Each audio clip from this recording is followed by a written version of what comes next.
everyone. I'm Aishwarya Saxena and I welcome you to my YouTube channel, that is Attract English by Aishwarya Saxena. Friends, as you know, currently we are working on a series of tense and its types. In previous videos, we discussed two types of present tense, that is present indefinite or simple present tense, and second one is present continuous tense. Today we are going to continue with this series, and the next type that we are going to discuss is present perfect tense. This is the third type of present tense. If you have not watched the previous videos, then you must watch those videos first, so that it will be easier for you to understand these and well as the further concepts that we are going to discuss in this series. Now let us start with the application of present perfect tense. Why do we need this type of tense?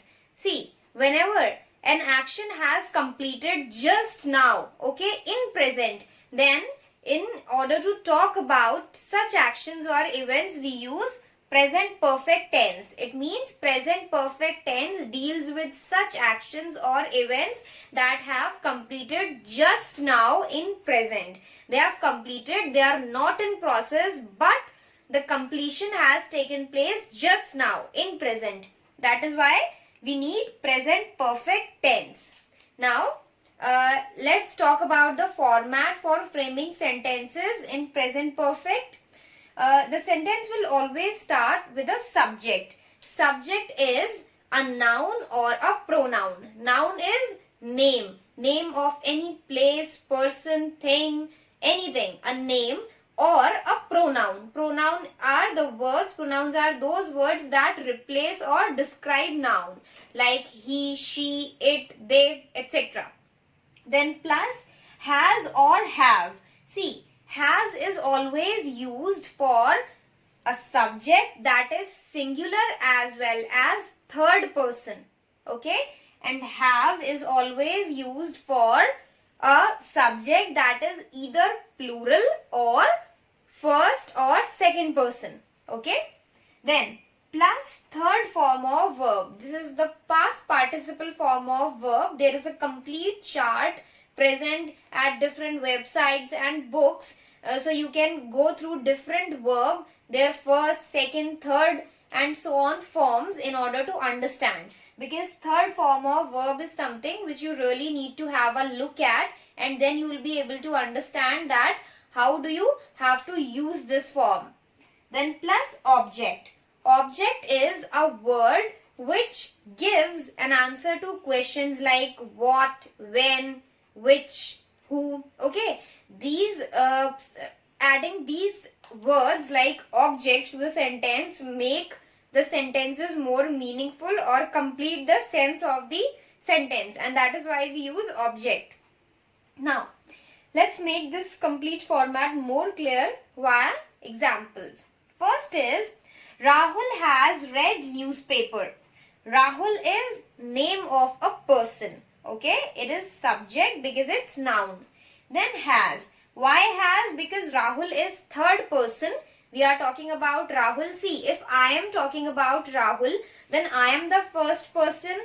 To whom I am talking about Rahul, that person is second person, and about whom I am talking is the third person. So here I am first person, you are second person, and Rahul is third person since we are talking about him. Another reason for using has is that Rahul is singular. He is a single person. Then read. It is the past participle or third form of verb read. We call that read, and we read out it read when we are taking it as past participle. Then newspaper. Newspaper is object. When I say Rahul has read newspaper, then newspaper here is really playing an important role because it is giving the answer of question what. What is Rahul reading? Or what has Rahul read? Rahul has read newspaper. So this word newspaper is answering the question what. Therefore it is acting as the object as it is completing the meaning of the sentence. Second, they have gone to the temple. Here they It is a pronoun because it is talking about some third person, but next to they I have written have. Why have? Because they is definitely third person, but it is not singular. They represents more than one persons. Therefore, we have written have here. Then gone. Gone is the past participle form of go. Go, then went is the past form, and then gone is the past participle form. Then to the temple. This complete thing is completing the sense of the sentence. Where? Where have they gone? They have gone to the temple. So it is giving the answer for where. Therefore, it is acting as the object in this sentence. Next, I have written a book. Here I is a pronoun. Then I have used have. Why? Because I is definitely singular. But it is not talking about any third person. I means first person because it's me who is the speaker. So therefore, I have written have. Then written. Written is the past participle form of write. Write, then past is wrought, and then written is the past participle or third form of verb. Then plus a book. This is the object. I have written a book. What have you written? A book. So a book is answering the question what. Therefore, it is acting as the subject, completing the meaning of the sentence.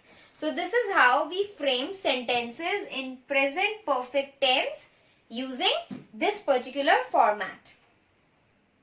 Now we are going to see that how can we frame negative sentences in present perfect tense.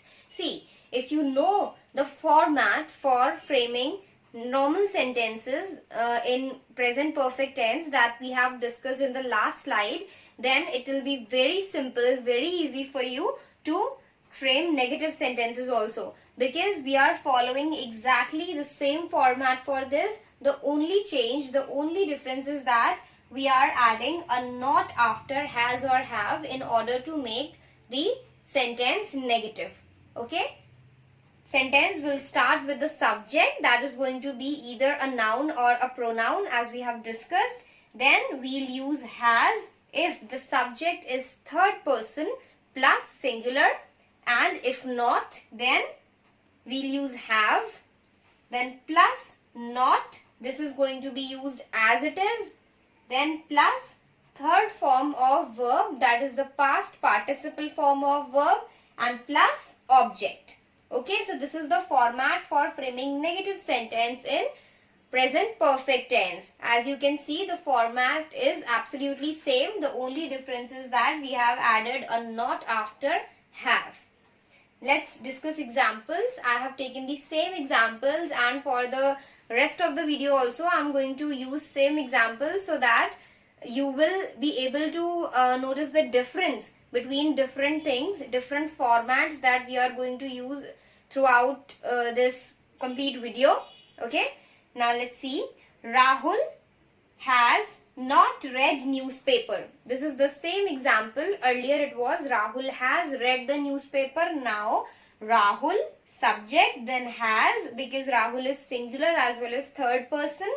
After has I have added not as per the format. Then third form of verb is read. If it would have been present or first form, then I would have read it out as read. Then newspaper, because it is answering the question what. What is Rahul, or what has Rahul read? He has read newspaper. So it is the object. Okay, it is the same thing. The only change is that I have introduced negation to this sentence by adding not after has. So the format as well as the examples also are absolutely same. The only change is that we have added not after has or have, whatever is used in the case of every example. Next, they have not gone to the temple. Earlier it was they have gone to the temple. Now I have added a not in order to make it negative. Then third, I have not written a book. Earlier it was I have written a book. Just added not after have. So in this particular form of tense, present tense, that is present perfect tense, it is quite easy to form negative sentences if you know the format of framing general sentences in this tense.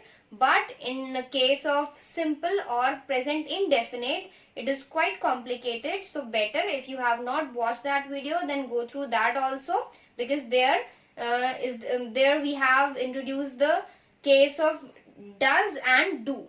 So you should know all those things also, right? So this is how we form negative sentences in present perfect tense. Let us discuss interrogative sentences. What are interrogative sentences? They are questions. So now we'll see that how can we frame questions or interrogative sentences in present perfect tense. If you know the very first format that I have discussed in this video, then it will be very easy for you to understand the rest of the parts of this video. See, as I told you that if you well understood the first format, then for creating negative sentences, you just need to add a not to the existing format after has or have. Similarly, here also there are minute changes, there are small changes that we have done to that first format that I have discussed with you. So if you know that well, then you will be able to understand everything very easily.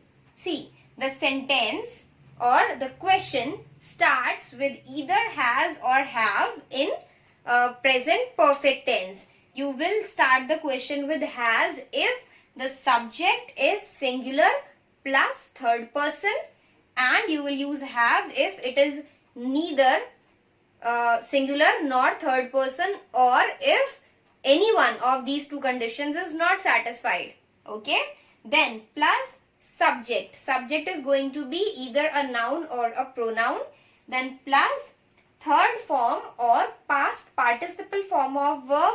Then plus object, which is going to complete the meaning of sentence by answering questions like what, where, when. Okay, and then a question mark, because we are ultimately framing questions. So this is how we have framed this format. Now see, if you know the very first format, then you can just find out the change which is there in this particular format. The only change is that we have interchanged the position of subject and has/have. In that format, we were starting the sentence with subject, and after that we were putting has/have. Okay, now we have just interchanged their position and the rest of the format is absolutely same. Only we are adding a question mark rather than a full stop. So now I guess it is easy for you. Let's discuss examples. Has Rahul read newspaper? Here the question is starting with has because our subject, that is Rahul, is singular as well as third person. Then read, third form of verb, and then newspaper, which is the object, and then question mark. Here I am asking that has Rahul read newspaper? Fine. When I was trying to frame a simple sentence, not an interrogative one, then I was writing Rahul has read newspaper. Okay, just interchange the positions. If you know the basic format, then just interchange the position of Rahul and has, and you will get the normal sentence, and to that if you interchange, then you will get an interrogative sentence. Next, have they gone to the temple? Here I am asking the question, have they gone to the temple, and then question mark. If it would have been a regular sentence, not an interrogative one, then what I have done? I would have done they, then have. They have gone to the temple. But because I wanted to frame a question, I interchanged the positions and I wrote have they gone to the temple. Okay. Last, have you written a book? Here the example was I have written a book. But since here we are framing questions, so I do not need to ask a question to myself. Okay, if I just simply interchange the position of I and have, in that case then the question will be, have I written a book? So I cannot ask a question to myself. I must be knowing that whether I have written or not. So that is why I have written you here. And why have I used have with you? Because have is singular but it is second person. When I say you, it means the one to whom I am talking. Therefore, it is second person, and that is why I have written have and not has here. The rest of the thing is same and then a question mark. So, this is how we frame interrogative sentences or questions in present perfect tense. Now, we are going to learn that how can we frame negative interrogative sentences in present perfect tense. See, the format for framing this kind of sentences is similar to what we have discussed in the previous slide. That is, it is similar to the format for framing sentences that are interrogative. Okay. See, the question will start with has/have. Okay. Then plus subject, and after subject we will always add a not in order to introduce negation to the sentence or to the question. Then plus third form of verb, that is the past participle form, plus object and then question mark. This is how we frame negative interrogative sentences. The format is similar to what we have discussed in the previous slide. The only change is that I have added a not after subject. One more thing is that this particular sentence can be framed in two different ways. Okay, it means I can frame negative interrogative sentences in two different ways. First is what we have already discussed, and the second way is by starting the question with hasn't, that is the contracted form of has not, slash haven't, that is the contracted form of have not, and then the rest of the part remains similar to what we have discussed in previous slide. After hasn't slash haven't, we can start with the subject, then third form of verb, then object, and lastly question mark. So these are two different ways and both of them are correct. You can use any one that suits you the best. Okay. Let's see example. First, has Rahul not read newspaper? Previously we were asking that has Rahul read newspaper. Here I am asking has Rahul not read newspaper. So in this case also we are framing question, but previously we were trying to ensure if something has done. Now we are trying to ask if something has not done. Okay, something is not done. Now next, haven't they gone to the temple? So see, this first sentence, first example is dealing with the first format. Has, then subject, then not, then third form of verb, and then object and question mark. In second sentence, it is following the second format. Haven't. Okay, haven't, then subject they, third form of verb gone, and object to the temple, and lastly question mark. So these are two different formats that I have explained by using two different examples. Third, haven't you written a book? Earlier it was have you written a book. Now it is haven't you written a book? So we are trying to ask if something has not been done. Okay, so this is how we frame negative interrogative sentences using present perfect tense. So this is all for this particular video. I hope I'm clear with the topic. Still, if you have any doubts or queries, then you can drop comments. Also, I'm going to share my email address in the description. So you can drop mails also if you need to. And do not forget to subscribe my channel and also like and share my videos. Thank you so much for watching.